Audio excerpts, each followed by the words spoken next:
Hello, कैसे हैं आप? उम्मीद है आप सभी ठीक होंगे। इस वीडियो को शुरू करने से पहले मैं आपसे 3 क्वेश्चंस पूछूंगा। वो 3 क्वेश्चंस क्या हैं? वो आपकी स्क्रीन पे है। क्या आपने वेब डेवलपमेंट सीखनी शुरू की है? क्या आप वेब पेजेस को इंटरेक्टिव बनाने में इंटरेस्टेड हैं? क्या आप अपने पोर्टफोलियो में नंबर ऑफ प्रोजेक्ट्स को बढ़ाना चाहते हो? अगर आपका जवाब हाँ है, फिर ये वीडियो आपके लिए होने वाली है।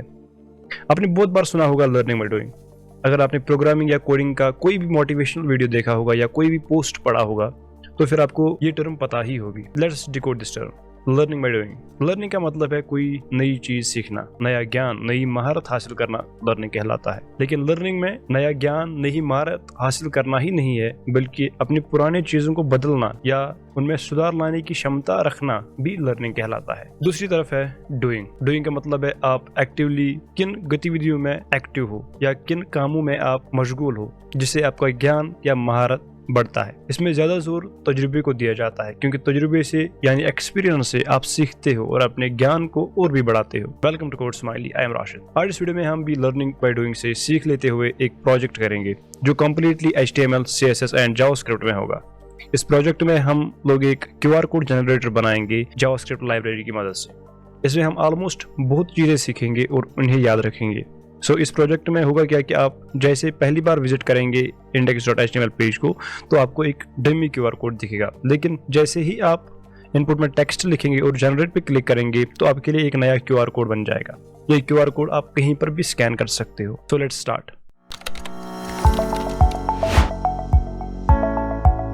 ओके, सो प्रोजेक्ट स्टार्ट करने से पहले मैं आपको बता देना चाहता हूँ कि हम इस प्रोजेक्ट में क्या बनाने वाले हैं। तो आपकी स्क्रीन पे मैंने डिज़ाइन फाइल को ओपन किया हुआ है। बेसिकली एक QR कोड जनरेटर है। मैंने फिग्मा में एक मॉकअप बनाया था इसका QR कोड जनरेटर का। तो हम अकॉर्डिंगली इसी तरह बनाएंगे। बहुत सारे डिफरेंट होगा, क्योंकि ब्राउज़र में बहुत सारी चीज़ें डिफरेंट होती है, लेकिन मैंने ऐसे ही मॉकअप ले लिया है मैकबुक का, और उसके अंदर ये कुछ सेंट्रल लाइन जो है ये QR कोड का वो कर लिया है। तो इस प्रोजेक्ट को मैं HTML, CSS and JavaScript project कहूँगा, क्योंकि प्योरली हम HTML, CSS एंड जावास्क्रिप्ट में करेंगे। इसमें हम कोई जो jQuery वेक्वेरी है वो हम यूज़ नहीं करेंगे। अगर मैं इसको वैनिला जावास्क्रिप्ट प्रोजेक्ट कहूँगा तो फिर ये सही रहेगा। ओके, इस प्रोजेक्ट को स्टार्ट करते हैं। पहले आपको याद रखना है कि जो प्रोजेक्ट फाइल्स हैं वो किसी फोल्डर में रखने पड़ते हैं। जैसे कि कोई भी गिटहब प्रोजेक्ट अगर आपने देखा होगा, तो आपको पता होगा कि उन फाइल्स को एक फोल्डर में रखना पड़ता है, या अगर आप अपनी पर्सनल फाइल्स अपने कंप्यूटर में स्टोर करते हो तो वहाँ पे भी आपको पता है कि आप उन चीज़ों को किसी फोल्डर में सेव रखते हो। इसी तरह यहाँ भी होगा, जो हमारा प्रोजेक्ट है वो एक फोल्डर के अंदर होगा। मैंने ऑलरेडी एक फोल्डर क्रिएट किया हुआ है QR कोड का, और उसमें अंदर मैंने 2 फाइल्स रखी हुई हैं। एक तो QR कोड की एक्ट करेगी डमी QR कोड, और एक कोड स्माइली का लोगो। तो आपको भी एक फोल्डर बनाना है, आप उसको बना लीजिए और उसको अपने कोड एडिटर में ओपन कीजिए। और उसके बाद इस फोल्डर के अंदर हम एक फ़ाइल क्रिएट करेंगे index.html, और जो हमारी फाइल है वो क्रिएट हो जाएगी। index.html आप इसको इस तरह से समझ सकते हैं कि जिस तरह आप किसी हाउस में या अपने घर में अंदर जाने के लिए मेन डोर का इस्तेमाल करते हैं, उसी तरह हम एक प्रोजेक्ट में एक एंट्री फाइल का यूज़ करते हैं। एंट्री फाइल से होता क्या है कि जो रिसोर्सेज हैं, जो दूसरे रिसोर्स हैं, हम वो एक्सेस कर सकते हैं। तो ये एक एंट्री पॉइंट है आपके प्रोजेक्ट के लिए। तो आप एक HTML फाइल अपने प्रोजेक्ट के अंदर, जो आपका फोल्डर है प्रोजेक्ट फोल्डर, उसके अंदर बना लीजिए, और उसके अंदर कुछ HTML थोड़ा सा लिख लीजिए। मैं एमिट की हेल्प से जल्दी जल्दी ये कोड लिखूंगा। आप देख सकते हैं कि कुछ एलिमेंट्स या टैग्स ऑटोमेटिकली ऐड हुए हैं थैंक्स टू एमिट। एक एक्सटेंशन है जिससे ये सब जो आप लिखना पड़ता है आपको HTML फाइल का, ये जल्दी से आप कुछ ही अल्फाबेट्स में क्रिएट कर सकते हो। आपने नोट्स किया होगा कि मैंने कुछ HTML एलिमेंट्स को यहाँ पे ऐड किया। मैंने नहीं, एमिट ने किया है। अब मैं मान के चलूँगा कि मैंने ही किया है। इसके अंदर मैंने हेड टैग और बॉडी टैग को ऐड किया हुआ है, और हेड टैग के अंदर 3 एलिमेंट्स हैं, मेटा टैग 2 हैं और एक टाइटल टैग है। इस टाइटल टैग को मैं चेंज करूँगा QR कोड जनरेटर से। जो टाइटल है ये हमारे प्रोजेक्ट का नाम है कि हम एक QR कोड जनरेटर बनाने वाले हैं। ओके, ऊपर जो मेटा 4 सेट है, इसका मतलब एक जो कैरेक्टर सेट है वो UTF-8 होने वाला है, और जो व्यू पुट है, मतलब कि जब आप दूसरे फ़ोन में इसको यूज़ करोगे तो जो स्ट्रिंग होता है, जो डिवाइस विड्थ होती है, वो 1.0 पे इनिशियली स्केल हो जाएगी। आप इसको मेरे HTML कोर्स में भी देख सकते हो, और इस पर थोड़ा सा आपको डीपली अंडरस्टैंडिंग मिल जाएगी। ओके, अब इस फोल्डर के अंदर अगर हम पहली तो मैं डिज़ाइन फाइल की तरफ देखूंगा, हमें एक बॉक्स बनाना है। इस बॉक्स को हमें एक कंटेनर में रखना पड़ेगा। तो उसके लिए मैं करूँगा कि मैं एक मेन एलिमेंट लूँगा। इस एलिमेंट पे मैं कोई ना आईडी एट्रीब्यूट दूंगा ना क्लास एट्रीब्यूट दूंगा, क्योंकि आपको ये याद रखना है कि हर एक डॉक्यूमेंट में आप सिर्फ एक ही मेन रख सकते हो। ठीक है, जैसे कि हमारा ये डॉक्यूमेंट है index.html, एक पेज है हमारा, इसमें हम एक मेन टैग को यूज़ कर सकते हैं। जिस तरह से आपको याद होगा कि जो आईडी टैग है उसका वैल्यू जो है वो यूनिक होता है, उसी तरह वो आप एक बार ही यूज़ कर सकते हो। उसी तरह मेन टैग भी अपने डॉक्यूमेंट में आप एक ही बार यूज़ कर सकते हैं। और उसके बाद मैं यूज़ करूँगा सेक्शन एलिमेंट को, और इस पर आईडी दूंगा, और इस पर मैं आईडी दूंगा क्यूआर कोड का। ओके, सो जो एट्रीब्यूट है वो हो गया है। आपको ये भी याद रखना है, जो मैं अभी डिस्कस कर रहा था कि जो आईडी का वैल्यू है ये यूनिक होता है, आप फिर इसको दोबारा यूज़ दूसरी जगह नहीं कर सकते हैं। तो हमारा जो सेक्शन है वो भी क्रिएट हो गया है। अब हम डिज़ाइन फाइल की तरफ देखेंगे तो यहाँ पे हमें एक टाइटल है क्यूआर कोड जनरेटर। सो हम इसको किस तरह से क्रिएट करेंगे, हम इसको h1 लिखेंगे और h1 के अंदर मैं लिखूँगा क्यूआर कोड जनरेटर। ओके, सो हमारा जो टाइटल है वो क्रिएट हो गया है। लेकिन आप देख सकते हैं कि हमें लाइव में नहीं दिख रहा है कि हम कौन सी चीज़ बना रहे हैं। आप इसको किस तरह से कर सकते हैं, आप एक एक्सटेंशन आता है विजुअल स्टूडियो कोड में, इसका नाम है लाइव सर्वर, आप उसको इंस्टॉल कर सकते हैं और अपने जो आपका जो काम है वो आप लाइव देख सकते हो। इसका नाम है लाइव सर्वर। आप इसको इंस्टॉल कर, आप इसको अगर इंस्टॉल भी नहीं करोगे तो आप डायरेक्टली index.html फाइल को देख सकते हो। बट होता क्या है कि जो लाइव सर्वर है उसका काम क्या है, आप मान के चलो कि अगर आप कोई चेंज करते हो अपने index.html में, फिर आप उस फाइल को रन करोगे तो फिर आपको बार बार उसको रीलोड करना पड़ेगा। लाइव सर्वर वहाँ पे हमारी हेल्प करता है। जब भी हम कोई चेंज करते हैं index.html के अंदर तो लाइव सर्वर ऑटोमेटिकली इसको पता लग जाता है कि चेंजेस हुए हैं और वो इस ब्राउज़र विंडो को रीलोड करता है। यही काम है लाइव सर्वर का, और कुछ नहीं। ओके, सो आप देख सकते हैं कि जो हमारा कोड है वो आउटपुट दे रहा है। उसके बाद डिज़ाइन फाइल में एक डमी क्यूआर कोड है, इसको हम इमेज टैग से यूज़ करेंगे, क्रिएट करते हैं। और आप देख सकते हैं कि मैंने इस इमेज टैग पे दो एट्रीब्यूट्स दिए हैं। एक तो सोर्स एट्रीब्यूट है, इसका मतलब है कि कौन सा जो आउटसाइड रिसोर्स है आप वो यूज़ करना चाहेंगे। मैंने पहले ही बोला था आपको कि यहाँ पे मेरी जो दो रिक्वायरमेंट्स है, एक तो है डमी क्यूआर कोड और एक है मेरा कोड स्माइली का लोगो। तो यहाँ पे मैंने एक रिलेटिव पाथ दी है जो इस इमेज को गेट करेगा और हमारी जो index.html पेज है उस पर चपका देगा। ठीक है, अब इसको इस तरह से समझिए। और दूसरा एट्रीब्यूट जो है वो है अल्टरनेटिव टेक्स्ट, इसको हम शॉर्ट में अल्ट लिखते हैं। ये एक्सेसिबिलिटी के लिए अच्छा होता है। एक्सेसिबिलिटी का मतलब क्या है कि अगर कोई फिजिकली डिसेबल्ड पर्सन है या कोई कॉमन मैन है, उसको आसानी होनी चाहिए कि वो आपके सॉफ्टवेयर को भी यूज़ कर सके। क्योंकि फिजिकली डिसेबल्ड पर्सन अगर कोई अंधा होगा तो वो आपको आपकी जो सॉफ्टवेयर है वो उसको अपनी आंखों से नहीं देख सकते, उस टाइम उसको स्क्रीन रीडर हेल्प करता है। तो ये चीज़ें जो अल्टरनेटिव टेक्स्ट हैं, जो एक्सेसिबिलिटी के जो ये एट्रीब्यूट्स हैं, ये उसको हेल्प करते हैं। अगर आप एक्सेसिबिलिटी पे ज़्यादा ध्यान देना चाहते हो तो आप ARIA अपने ब्राउज़र में सर्च कीजिए, आपको बहुत सारी इन्फॉर्मेशन मिल जाएगी गूगल पे। इसको मैं लिखूँगा डमी QR कोड। ओके, तो ये हमारा एक डमी QR कोड है। डिज़ाइन फाइल की तरफ फिर से देखेंगे और हम अपने ब्राउज़र में भी देखेंगे। आप देख सकते हैं कि जो हमारा डमी क्यूआर कोड है वो बन गया है। फिलहाल आप इस पे ध्यान मत दीजिए कि कितना बड़ा है। जो हमारा जो आउटपुट है हमारी फाइल का वो ऑकवर्ड है, बट हम इसको सेट करेंगे स्टाइल में। ठीक है, सो इस बार हम ध्यान देंगे। अभी हमें एक यहाँ पे इनपुट है और एक बटन है, तो इसके लिए हम एक फॉर्म बनाएंगे। मैं इसको क्विकली बना देता हूँ। मैं पहले ही ये एज्यूम किया है कि आप कंफर्टेबल हो HTML से, HTML हो या CSS हो, आप कंफर्टेबल, आपको बेसिक्स आता है। सो फॉर्म बनाना आपके लिए कोई बड़ी बात नहीं होनी चाहिए।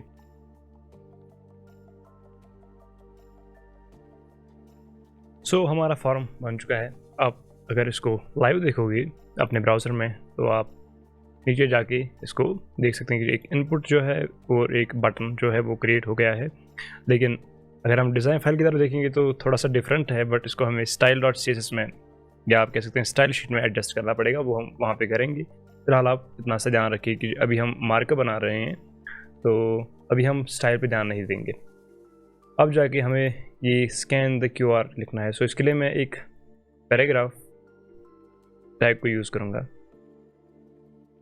और ये जो टेक्स्ट है वो हो गया है। अब हम लिखेंगे जो लास्ट पार्ट है हमारा, जो हमारे डिज़ाइन फाइल का लास्ट पार्ट है वो है हमारा लोगो। ओके, सो इसको भी हम यूज़ करेंगे इमेज टैग से। इमेज टैग में हम रिलेटिव पा देंगे कोड स्माइली का, अल्टरनेटिव टैग्स लिखेंगे कोड स्माइली लोगो, ताकि जो फिजिकली डिसेबल्ड पर्सन है उनको पता चले कि ये किस तरह का लोगो है या कि किस तरह की इमेज है। सो हो गया हमारा जो मार्कअप का जो कुछ आइटम्स है वो हो गया, सब कुछ हो गया यहाँ पे। अभी कुछ हमें कुछ ऐड करना पड़ेगा, लाइक जब हम CSS फाइल को क्रिएट करेंगे तो हमें वो एडजस्ट करना पड़ेगा अपने HTML फाइल में, वो भी हम करेंगे। ओके, सो मार्कअप का है जो वो हो गया है। अब हम अपने स्टाइलिंग पे ध्यान देंगे। Okay, so first of all आपको करना क्या है, आपको अपने कोड एडिटर में आना है और एक नई फाइल क्रिएट करनी है style.css, और इस CSS फाइल को अपने index.html में लिंक करना है। यहाँ पे आपको दो एट्रीब्यूट्स देने पड़ेंगे, एक तो है रेल जिसका नाम है स्टाइल शीट, और एक है href जिसका मतलब है कि किस रिसोर्स को आप एक्सेस करना चाहते हो। ये href का मतलब है कि हाइपरटेक्स्ट रेफरेंस, आपको ये पता ही होगा, आप HTML के साथ कंफर्टेबल हो। और जो रेल है इसका मतलब है कि रिलेशनशिप, इस डॉक्यूमेंट का और उस डॉक्यूमेंट का रिलेशनशिप क्या है। ओके, सो लिंक एट्रीब्यूट से हमारा जो style.css है वो लिंक हो गया है। अब हम काम करेंगे सिर्फ style.css पे। ओके, सो जो हमारा मार्कअप पार्ट था वो खत्म हो गया है। डिज़ाइन फाइल की तरफ देखेंगे। डिज़ाइन फाइल में आप देख सकते हो कि जो हमारा मेन सेक्शन है वो सेंट्रली अलाइनड है, वर्टिकली भी और हॉरिजेंटली भी। और अगर हम लाइव में देखेंगे तो लाइव वाला जो हमारा कोड है वो इस तरह का है, ना तो ये वर्टिकली अलाइंड है या ना तो हॉरिजेंटली अलाइंड है, ऊपर से या कुछ बैकग्राउंड कलर्स हैं। तो फर्स्ट ऑफ ऑल आप यहाँ पे नोट्स करेंगे कि कुछ स्पेस है यहाँ पे। पहले तो मैं स्पेस को हटा दूंगा और उसके बाद हम इस कोड को जल्दी जल्दी से स्टाइल करेंगे, क्योंकि जो भी मैं प्रॉपर्टीज़ यूज़ करने वाला हूँ वो बहुत बड़ी नहीं है। बस मैं कुछ जो ट्रांसफॉर्म प्रॉपर्टी है या कोई मेन प्रॉपर्टी होगी जिस पे मुझे लगेगा कि यहाँ पे डिस्कस करना ज़रूरी है, तो वहाँ पे हम करेंगे। So let's start with the universal selector. First of all मैं यूज़ करूँगा यूनिवर्सल सिलेक्टर को, और जो मार्जिन और पैडिंग है वो मैं हटा दूँगा।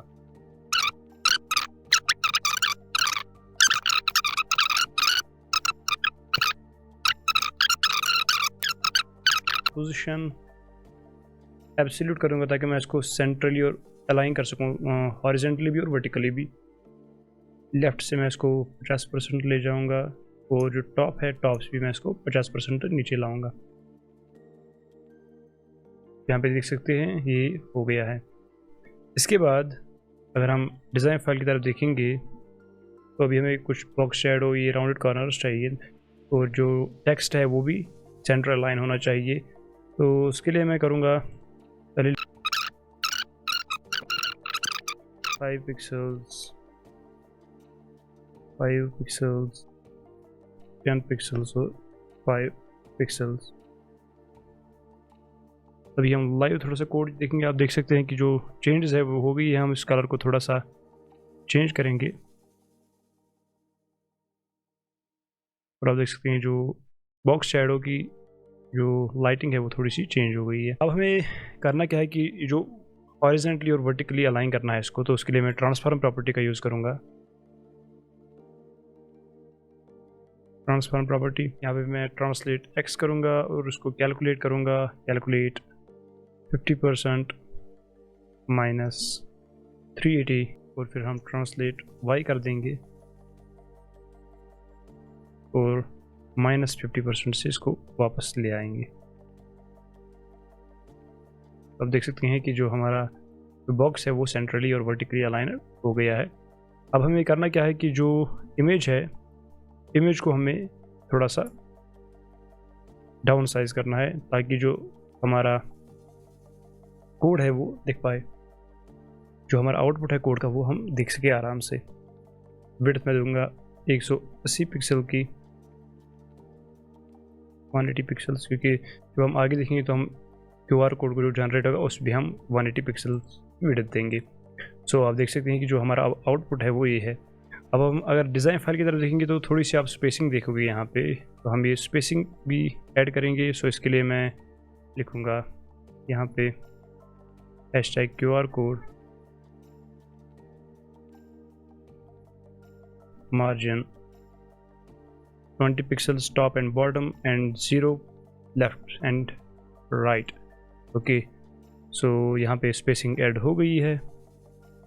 अब हम करेंगे क्या कि ये जो यहाँ पे इमेज है इसको हम ऑटो करेंगे, लेकिन हम ये बाद में करेंगे क्योंकि जब हम एक जनरेट करेंगे एक क्यूआर कोड को, सो मैं पहले से ही कर देता हूँ इसको मैं इस तरह से लिखूँगा #QR कोड इमेज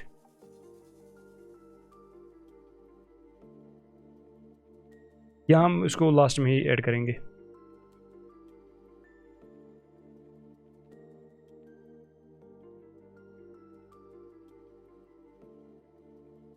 इसको सेव कर लेते हैं और अपनी चेंजेस देखते हैं। तो ये हो गया। अब हम इस इनपुट टेक्स्ट को थोड़ा सा स्टाइल करेंगे।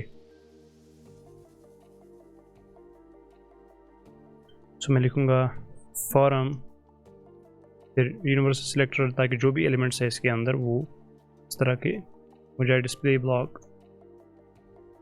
फॉन्ट साइज़ भी हम चेंज करेंगे क्योंकि जो प्लेस होल्डर है उसका भी फॉन्ट साइज़ चेंज होना चाहिए। तो इसलिए मैं यहाँ पे फॉन्ट साइज़ 80 पिक्सल लिखूँगा और मार्जिन जो है वो भी ऑटो कर देता हूँ। अब यहाँ पे देख सकते हैं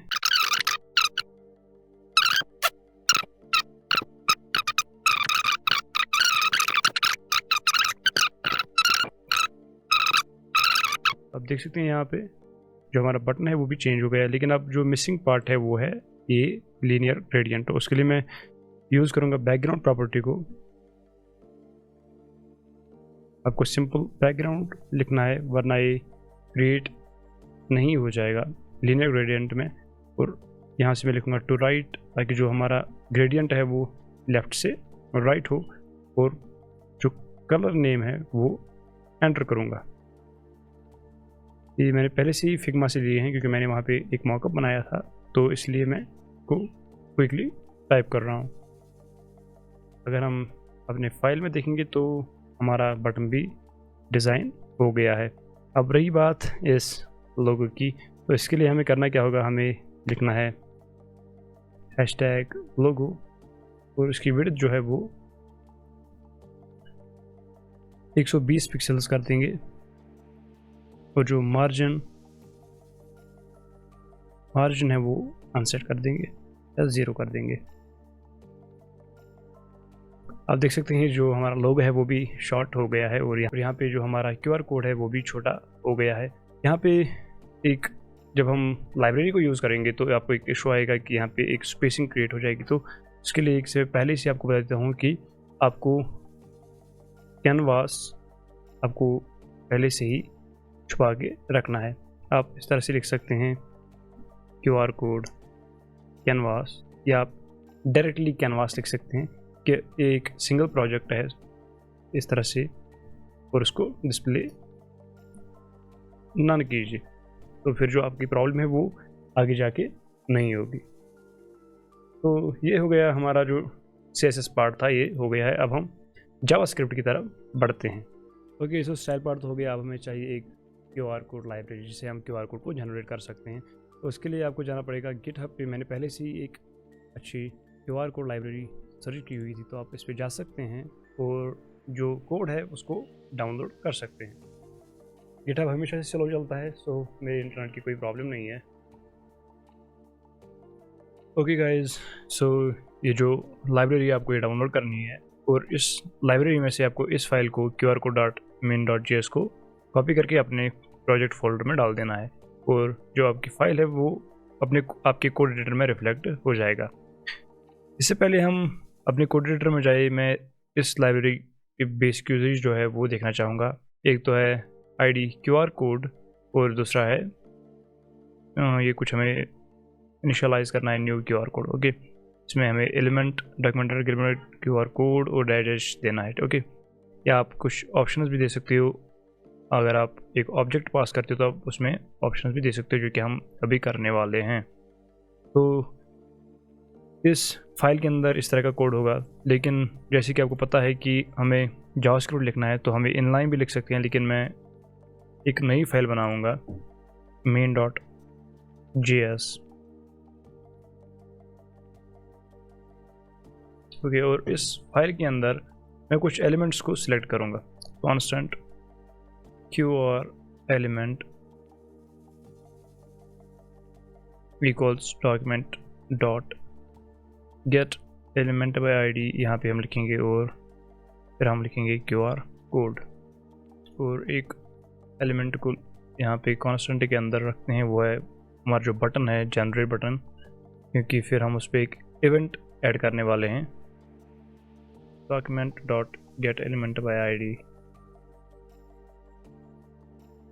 QR जनरेटर। दूसरा मैं दूंगा इनपुट वाला, तो मैं नाम दूंगा QR इनपुट, क्योंकि हमें चेक करना है कि वैल्यू एंटर हुआ है या नहीं। Document dot get element by ID QR input.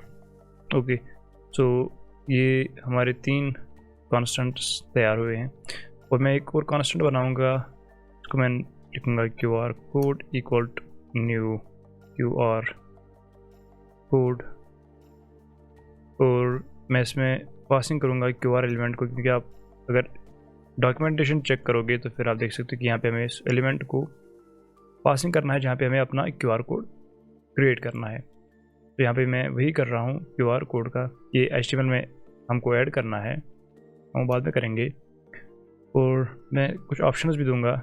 Width तो मैं 180 पिक्सल रखूँगा, और हाइट वो भी हम 180 रखेंगे, और इसको सेव कर लेते हैं। उसके बाद मैं एक इवेंट लिस्नर ऐड करूँगा जनरेट बटन पे, जो कि क्लिक पे फायर होगा। यहाँ पे मैंने एक एरो फंक्शन क्रिएट की हुई है, और उसमें मैंने आर्ग्यूमेंट ई पास किया है। ई का मतलब है इवेंट, और मैं लिखूँगा ई डॉट प्रिवेंट डिफ़ॉल्ट। इससे क्या होगा कि जब आप कोई फॉर्म सबमिट करते हो तो जो ब्राउज़र का विंडो है वो रीलोड होता है, इससे नहीं होगा। जब आप ई डॉट प्रिवेंट डिफ़ॉल्ट लिखते हो तो उस तरह के एक्शंस इसमें नहीं होंगे। इसके बाद मैं कुछ थोड़ा सा कंडीशनल लगाऊंगा। यहाँ पे मैं लिखूँगा if QR input dot value is not available, तो फिर आप रिटर्न कर सकते हो एक अलर्ट को, प्लीज़ टाइप समथिंग। इस तरह से हम इसको लिखेंगे। वरना अगर इनपुट दिया हुआ है तो हम करेंगे क्या, हम पहले तो डमी इमेज को हाइड करेंगे, वो हम जावास्क्रिप्ट से ही करेंगे।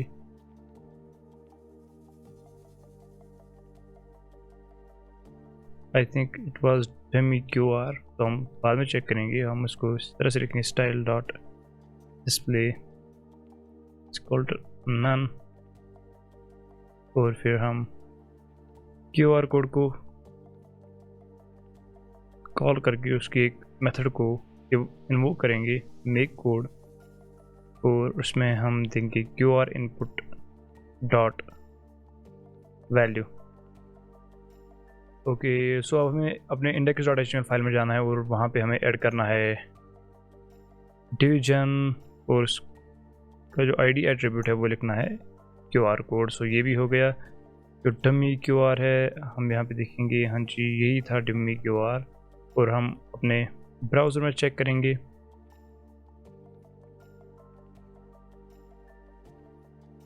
लेकिन इससे पहले कि कुछ आपको कोई चेंज नहीं दिखाई देगा, क्योंकि हमने इस फाइल को लिंक ही नहीं किया है।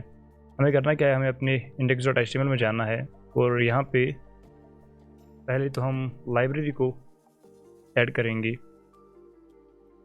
और इस पर मैं डेफ एट्रीब्यूट दूंगा। फिर और एक स्क्रिप्ट हम लिखेंगे, और इस पर भी एक सोर्स एट्रीब्यूट देंगे, और इसमें हम main.js लिखेंगे, और इसको भी हम डेफर कर देते हैं, ताकि जो स्क्रिप्ट है हमारा वो एग्जीक्यूट कब होगा, जबकि हमारा जो सारा DOM जो डॉक्यूमेंट ऑब्जेक्ट मॉडल है वो कम्प्लीटली बना होगा, तब जाके ये एग्जीक्यूट होगा। आप देख सकते हैं कि जो हमारी फाइल है वो ऐड हो गई, लेकिन यहाँ पे हमारा एक एरर है, cannot read properties of null reading error. ठीक है, हमारा जो जनरेट बटन है, आई थिंक कि मैंने गलत आईडी दी है, हमें चेक करना है कि जो जनरेट बटन पे हमारी कौन सी आईडी है। तो QR जनरेट, हम इसको यहाँ से कॉपी करके यहाँ पे डाल देते हैं। आई होप कि जो एरर है वो गायब हो जाएगा। हाँ जी, जो एरर है वो गायब हो गया है। आप देख सकते हैं जो हमारा यहाँ पे QR कोड है वो सेंटर अलाइंड भी है। वो किस तरह से, क्योंकि मैंने इस पर मार्जिन ऑटो लगाया हुआ है और जो इसका डिस्प्ले है वो भी ब्लॉक है। ओके, सो इस तरह से हम एक QR कोड को जनरेट कर सकते हैं। किस लाइब्रेरी की मदद से? वो है इस लाइब्रेरी की मदद से हम QR कोड्स को जनरेट कर सकते हैं। आप इसको दूसरे तरीक़ों से भी चेक कर सकते हैं या बहुत सारा लॉजिक इसमें डाल सकते हैं, बट ये एक सिंपल प्रोजेक्ट था, मैं सोच रहा था कि ऐसे ही आपको सिखा दूँ। सो आई होप आपको ये वीडियो पसंद आया होगा। Do like the video and share the video, और मेरे चैनल को सब्सक्राइब करना मत भूलिएगा। Thank you.